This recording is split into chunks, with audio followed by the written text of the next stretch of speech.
ನಮ್ಮ ಸಾಮ್ರಾಜ್ಯದಲ್ಲಿ ದಪ್ಪು ತೋರಿಸಬೇಕೆಂದು ಆ ಪ್ರಕಾಶ್ ಗೌಡನ ಮನೆಯಲ್ಲಿ ಕಾಲಿಟ್ಟ ಈ ನರಹರಿಯ ಮನಸ್ಸು ನಿರಾತಂಕವಾಗಿ ಎಡಗಡೆ ಹರಿಯಾಗುತ್ತಿದೆಯಲ್ಲ ಆ ಭವಾನಿ ಮೇಲೆ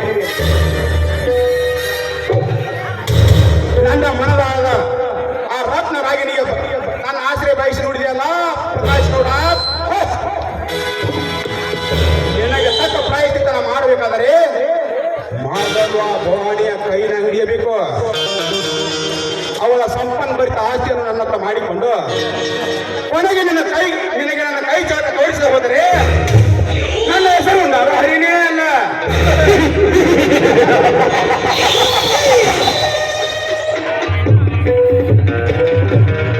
ದಿನ ಬೆಳಗಾದರೆ ಈ ಕಾಡಿಗೆ ಮೂಡಿ ಬರುವ ಹಕ್ಕಿಯಂತೆ ಆ ಭವಾನಿ ಇನ್ನೂ ಏಕೆ ಬರಲಿಲ್ಲ?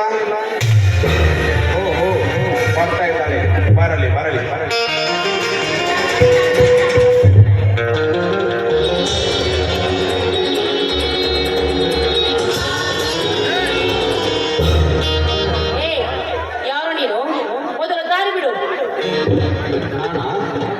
ನಾನೇ ಈ ಊರಿನ ಆಗರ್ಭ ಶ್ರೀಮಂತ ಪ್ರಕಾಶ್ ಗೌಡ, ಫ್ಯಾಕ್ಟರಿ ಮ್ಯಾನೇಜರ್ ನರಹರಿ ಅಂತ. ಅರ್ಥವಾಯ್ತು. ತಾವಿನ್ನು ಜೋಪಾನವಾಗಿರಿ, ನಾನು ನಿನ್ನ ಬರ್ತೀನಿ. ಒಬ್ಬ ಪ್ರತಿಷ್ಠಿತ ವ್ಯಕ್ತಿ ನಿನ್ನೊಂದಿಗೆ ಪ್ರೇಮ ವಿವಾಹಗಳ ಮಾತನ್ನು ಬಂದಾಗ ನೀ ಹೀಗೆ ಕೋಪಿಸಿಕೊಂಡು ಹೋಗುವುದು ಸರಿಯಲ್ಲ. ಸರಿ ತಪ್ಪು ತಿದ್ದಿ ಹೇಳೋದಕ್ಕೆ ನೀನೇನು ನನ್ನ ಹೆತ್ತಪ್ಪನಲ್ಲ. ಅದು ಸರಿ ಭವಾನಿ, ಆದರೆ ಮದುವೆ ಆಗದಲ್ಲಿ ನಂತ ಒಬ್ಬ ಪ್ರಬಲಿತ ಹೆಣ್ಣು ಈ ನರಹರಿಯ ಕೈ ಹಿಡಿದು ಮುತ್ತೈದೆ ಆದರೆ ಈ ಪ್ರಪಂಚಕ್ಕೊಂದು ಹೊಸ ಮಾದರಿ. ಮತ್ತೆ ಮೊದಲು ನೀನು ನಿನ್ನನ್ನು ಅರ್ಥ ಮಾಡಿಕೊ, ಆಮೇಲೆ ನೀನು ನನ್ನನ್ನು ತಡೆಯುವಂತೆ. ಕನ್ನಡದಲ್ಲಿ ಕಾಡಿ ಮಾತಿನ ಮೋಡಿ ಎಸೆದು ಓಡಿ ಹೋದರೆ ಹಿಡಿದೇವನು ಪ್ರೇಯಸಿ ಈ ನಿನ್ನ ನಾಗರ ಜಡೆಯನ್ನು. ನೀಚ, ಪ್ರೀತಿ ಅಂತ ಗೊತ್ತಿಲ್ಲದೆ ಮೊದಲು ಪ್ರೇಯಸಿ ಅಂತ ಇದೆಯಲ್ಲೋ ಯುವಕ. ನನ್ನನ್ನು ತಡೆದು ನನ್ನನ್ನು ಪ್ರೀತಿ ಮಾಡುವುದಕ್ಕೆ ಹೇಳ್ತಾ ಇದೆಯಲ್ಲ, ನೀನೇನು ಸರಿ ಇದೆಯಾ ಅಂತ ತಿಳ್ಕೊಂಡಿದ್ದೀನೋ? ಕಂಡ ಚೆಲುವೆ ನರಿಸಿ ಅವ್ರಿಗೆ ಮೋಸ ಮಾಡುವ ನೀನು ಮುಖ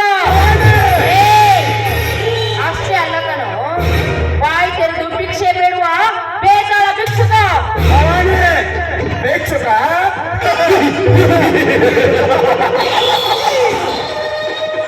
ಭಿಕ್ಷುಕ ನಾನಲ್ಲ ಹೆಣ್ಣೆ, ನಾನಿನ್ನ ರಕ್ಷಕ.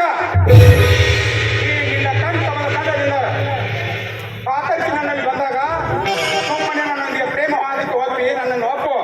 ಹಿರಿಯಂದರೆ ನಿನ್ನ ಶೀಲಕ್ಕೆ ಈಗ ಕೊಲೆ ಆಗುವುದು ಖಂಡಿತ. ಸರಿ, ಆ ಚೊಲೆಯ ವಂಚಕ. ನನ್ನ ಶೀಲವನ್ನು ಕೊಲೆ ಮಾಡೋದಕ್ಕೆ ನೀನು ಮುಂದೆ ಆಗಿದ್ದೆ ಆದ್ರೆ ನಾನು ಕೂಡ ನಿನ್ನನ್ನು ಕೊಲೆ ಮಾಡುವುದಕ್ಕೆ ಮುಂದಾಗಬೇಕಾಗುತ್ತದೆ. ನೀನು ನನ್ನ ಶೀಲವನ್ನು ಕೊಲೆ ಮಾಡುವ ಮೊದಲು ನಿನ್ನಿಂದ ಪಾರಾಗುವ ಕೊಲೆ ನನಗೂ ಚೆನ್ನಾಗಿ ಗೊತ್ತು. ನಿನ್ನ ಶೀಲದ ಕಥೆ ಮುಗಿಯಿತು. ಈಗ ನಿನ್ನ ಶೀಲ ಈಗ ಹರಣ ಮಾಡ್ತಾ ಹೋದರೆ ನಾನು ನರಹರಿನೇ ಅಲ್ಲ. ನಿನ್ನ ಪ್ರೀತಿಗೆ ನೆಚ್ಚಿ ಹುಚ್ಚು ಲೇಪನ ಹಚ್ಚಿಸಿಕೊಳ್ಳುವ ಹೆಣ್ಣಲ್ಲ, ನಾನೊಬ್ಳು ವೀರನಾರಿಕನೋ. ವೀರನಾರಿ?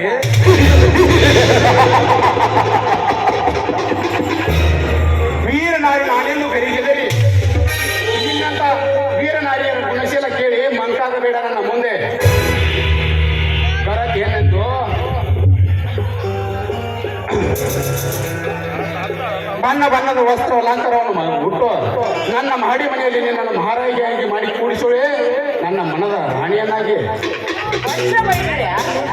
ಎಲ್ಲೋ ಹುಚ್ಚ, ಆ ನಿನ್ನ ಶ್ರೀಮಂತಿಕೆಯಿಂದ ಹೇಳ್ತಾ ಇದೆಯಲ್ಲ, ಕಣ್ಣಿಗೆ ಬಣ್ಣದ ಕನ್ನಡಕ ಧರಿಸಿ ಬದಿಯಲ್ಲಿದ್ದ ಗಟ್ಟರದ ನೀರನ್ನು ಕಂಡು ಇದು ಬಣ್ಣವನ್ನು ನಿರ್ಣಯಿಸುವ ನೀನೊಬ್ಬ ನಾಲಾಯಕ ಕಣ್ಣು.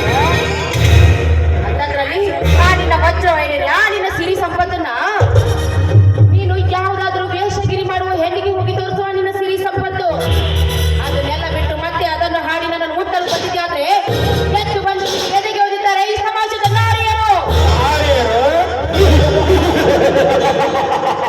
ಈ ನರಹರಿಯ ಭಯವಿಲ್ಲದೆ ಇಷ್ಟೊಂದು ರೋಷಾಜ್ಞವಾಗಿ ಮಾತಾಡುತ್ತಿರುವ ಹೆಣ್ಣೆ ನಿನ್ನ ಶೀಲ ಈಗ ಹರಣ.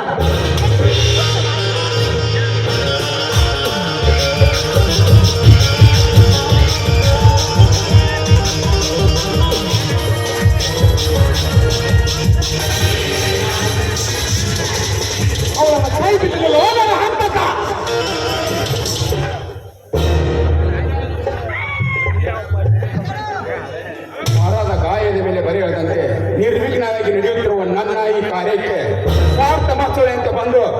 ನೀರು ಕದಲಿಸಿದಾಗಿ ಬಂದು ನನ್ನ ಕಾರ್ಯಕ್ಕೆ ಅಡ್ಡಿಪಡಿಸಿದ ನೀನು ಯಾರು? ಭಾರತದ ವೀರ, ನಾರಿಯರ ಮಾನ ಕಾಪಾಡಲು ನಿತ್ಯ ಹೋರಾಟ ಮಾಡುತ್ತಿರುವ ದಯಾನಂದ್. ದಯಾನಂದ್, ಸುಮ್ಮನೆ ಮಲಗಿದ ಸೇಡಿನ ಹಾವಿನ ಶೀಳಕ್ಕೆ ಬಲಿಯಾಗಬೇಡ. ಬಡವ ನಾನಲ್ಲೋ ಮೂರ್ಖ, ನನ್ನ ಪ್ರಾಣದ ಒಡೆಯ. ಹೇ ನರಹರಿ, ನೀನು ಎಂತ ವಿಷ ಸರ್ಪವಾಗಿ ಎತ್ತಿ ನನ್ನ ಕಚ್ಚಬೇಕಂದ್ರೆ ಅದನ್ನ ದಹನ ಮಾಡುವ ಗರುಡ ಈ ದಯಾನಂದ ಅನ್ನೋದು ಮಾತ್ರ ಮರಿಬೇಡ. ಒಂದು ಸಲ ಕಳಕ್ಕೆ ಕಂಕರ ಕಟ್ಟಿ ರಣಕ್ಕೆ ಎಂಟ್ರಿ ಕೊಟ್ರೆ ಚಿತ್ತ ನಾರಿಯರ ಅಡಿಯಲ್ಲಿ ಬೀಳುವುದು ಈ ನಿನ್ನ ಹೊಲಸ ಶರೀರ. ಹೊರಗೆಯ ಕಂಕಣ,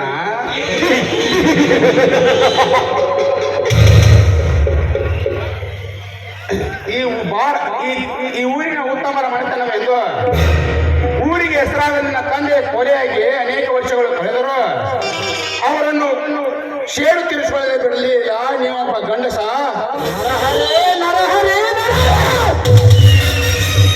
ಶರದ ಗಾಯದ ಮೇಲೆ ಮತ್ತೊಂದು ಬೈಕೆ ಬೆರೆಯಾಗಿದೆ. ಆ ಹಲಕನ ಮಗನು ನನ್ನ ಹೆತ್ತಪ್ಪನು ಕೊಂದವನು ಹಿಡಿದವನೇ ಎಂದು ಗೊತ್ತಾದ ಮಗನ ಅವನ ತುಂಡಾಗಿ ಕತ್ತರಿಸಿ ಅವನ ಬಿಸಿ ರಕ್ತವನ್ನು ಕೊರೆದು ಬಿಡುತ್ತೇನೆ. ಆದರೆ ನರಹರಿ ನರಹರಿ, ಈ ನನ್ನ ಆವೇಶದ ಅಗ್ನಿ ಆರೋ ಮುನ್ನ ಇಲ್ಲಿಂದ ಹೊರಟು ಹೋಗು. ಇಲ್ಲವಾದರೆ ಈ ನನ್ನ ಆವೇಶದ ಅಗ್ನಿಯಲ್ಲಿ ಮೊದಲ ನರಬಲಿ ನೀನಾಗಬೇಕಾಗುತ್ತಲೇ ಹಲಕಾಲನ ಮಗನ.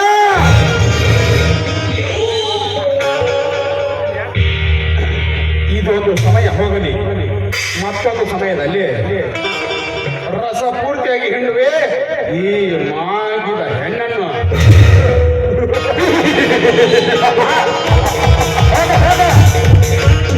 ನಾನು ಅದಕ್ಕೆ ಬರೀತೇನೆ.